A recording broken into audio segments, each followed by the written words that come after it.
নমস্কার দর্শক বন্ধুরা, আজকে আমি বানাতে চলেছি বাঙালির এক ঐতিহ্যবাহী ভালোবাসার রেসিপি লাউ চিংড়ি। লাউ চিংড়ি বানানো যতটাই সোজা এবং খেতে ততটাই সুস্বাদু। চলুন তাহলে দেখে নেওয়া যাক। প্রথমে বাজার থেকে চিংড়ি এনে সেইগুলো পরিষ্কার করে ধুয়ে এবং ছাড়িয়ে নেব আমরা। এখানে আমরা প্রায় ৩০০ গ্রাম মতো চিংড়ি ব্যবহার করেছি এবং সুন্দর করে ছাড়িয়ে নিয়েছি। দেখুন, এরপর একটা মিডিয়াম সাইজের লাউ সেটাকেও নিয়ে নিয়েছি।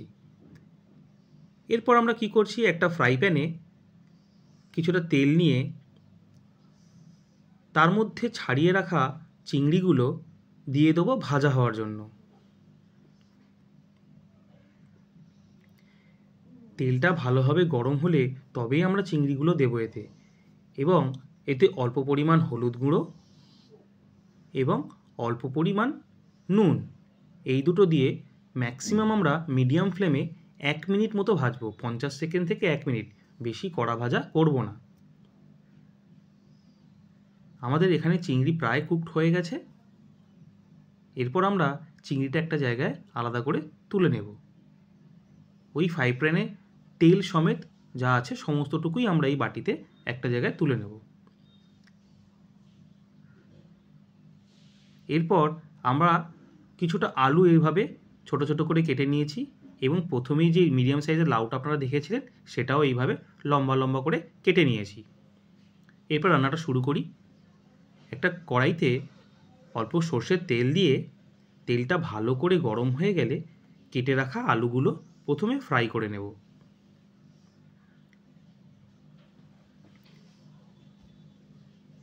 আলুটা দিয়ে আমরা কিছুটা পরিমাণ নুন এবং অল্প পরিমাণ হলুদ গুঁড়ো দিয়ে আলুটা ভাজা করব।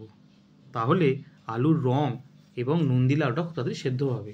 এরপর একটা মিক্সিং জারের মধ্যে লাল কাঁচা লঙ্কা, জিরে এবং আদা নিয়ে আমরা পেস্ট করে নেব। এদিকে আলুও আমাদের ভাজা হয়ে এসছে, একটা জায়গায় আলুগুলো তুলে নেব। এরপর কয়েকটা মশলা নিচ্ছি, যেমন দারচিনি, এলাচ, লবঙ্গ, তেজপাতা, কাশ্মীরি লাল লঙ্কার গুঁড়ো এবং শাহি গরম মশলা, এবং একটা ছোট্ট জায়গায় অল্প কালো জিরে, এবং কয়েকটা কাঁচা লঙ্কা এইভাবে কেটে নেব। যারা ঝাল যেরম খেতে পছন্দ করেন লঙ্কার পরিমাণটাও ততটাই দেবেন। এরপর ওই কড়াইতে আলু ভাজা তুলে নেওয়ার পর যে তেলটা আছে তার মধ্যে গোটা মশলাগুলো দিয়ে দেবো, কালো জিরেটাও দিয়ে দেবো, দিয়ে কিছুক্ষণ নাড়াচাড়া করে নেওয়ার পর কাঁচা লঙ্কাটাও দিয়ে দেবো, দিয়ে সেটাও নাড়াচাড়া করার পর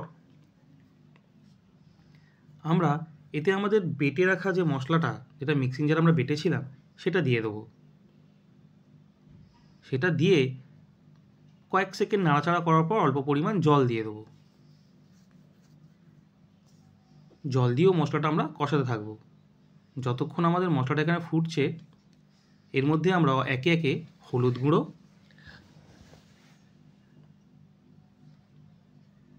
নুন দিয়ে কষাতে থাকবো। এরপর কিছুটা ধনিয়া গুঁড়ো দেবো এবং কাশ্মীরি লাল লঙ্কার গুঁড়ো। এইভাবে কষিয়ে যখন জল শুকিয়ে যাবে, তেল ছাড়বে, তখন অল্প পরিমাণ চিনি দেব। চিনি দেওয়ার পরও সুন্দর করে আমরা মশলাটা কষিয়ে নেব। এইভাবে যখন জল শুকিয়ে তার থেকে তেল ছাড়ছে দেখব, এরপর আমরা কেটে রাখা লাউগুলো এতে দিয়ে দেবো। দিয়ে লাউগুলো ওপর নিচ করে ভালোভাবে মশলার সঙ্গে মিক্স করতে থাকবো, যাতে প্রত্যেকটা লাউয়ের গায়ে মশলাগুলো লেগে যায়। এরই মধ্যে বলে রাখি বন্ধুরা, আমার এই রান্নার ভিডিও যদি আপনাদের ভালো লেগে থাকে তাহলে আমার চ্যানেলটি অবশ্যই সাবস্ক্রাইব করবেন, লাইক করবেন এবং কমেন্ট করে জানাবেন আপনাদের মতামত, এবং অবশ্যই শেয়ার করবেন। এরপর আমরা ভেজে রাখা আলুগুলো দিয়ে দেবো, দিয়ে নাড়াচাড়া করব। ফাইনালি যখন লাউ থেকে এইভাবে জল ছাড়বে, কিছুক্ষণ নাড়াচাড়া করার পর আমরা ভেজে রাখা চিংড়িগুলো এতে দিয়ে দেবো এবং শাহি গরম মশলা গুঁড়ো ছড়িয়ে দেবো। দিয়ে আবারও আমরা ওপর নিচ করে মিক্স করে নেব।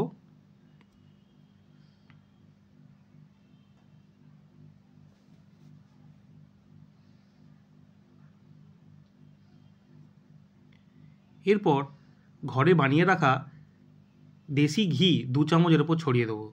ব্যাস তৈরি আমাদের সুন্দর লাউ চিংড়ি। অসংখ্য ধন্যবাদ আপনাদের ভিডিওটি দেখার জন্য। অবশ্যই সাবস্ক্রাইব করবেন আমার চ্যানেলটি, পাশে থাকবেন।